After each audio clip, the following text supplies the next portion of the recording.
Praise the lord. యాత్రికుని ప్రయాణము John Bunyan మొదటి భాగము. తుదకు సంతలో గొల్లును అల్లరియును పుట్టి అంతా గందరగోళముగా ఉండెను. అందును గూర్చి సంతకు అధిపతి అయిన వాని యొద్దకు ఆ వర్తమానము శీఘ్రముగా పంపబడెను. గనుక వాడు త్వరగా వచ్చి ఎవరి వలన సంత పాడైపోయెనో ఆ మనుషులను పట్టుకొని విమర్శకు తేవలెనని తనకు నమ్మకమైన స్నేహితులలో కొందరిని ఆజ్ఞాపించి పంపెను.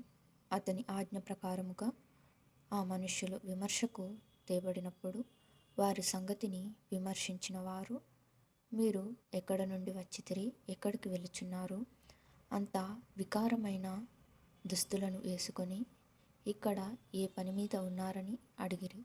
అందుకు ఆ మనుషులు, మేము ఈ లోకములో యాత్రికులమను పరదేశులమునై పరలోకములో యెరూషలేమును మా స్వదేశమునకు వెళ్ళుచున్నామనియు, సంతలో ఒకడు మీరు ఏమి కొంటారని మమ్మును అడిగినప్పుడు మేము సత్యమును కొనుచుందుమని ఉత్తరమిచ్చితిమి. అంతేగాని మమ్మను ఇట్లు అవమానపరిచి మా ప్రయాణమందు ఆటంకపరచుటకు మేము ఈ పట్టణవాసులకైనను వర్తకులకైనను ఎటువంటి కారణమును కలుగజేయలేదని వారికి ఉత్తరమిచ్చిరి.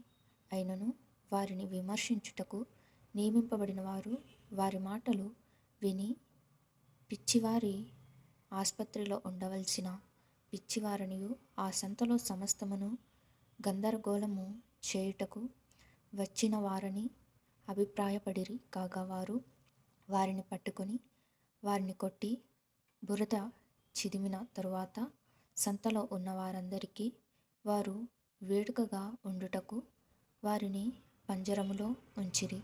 గనుక వారు అక్కడ కొంతకాలము ఉండిరి. Thank you.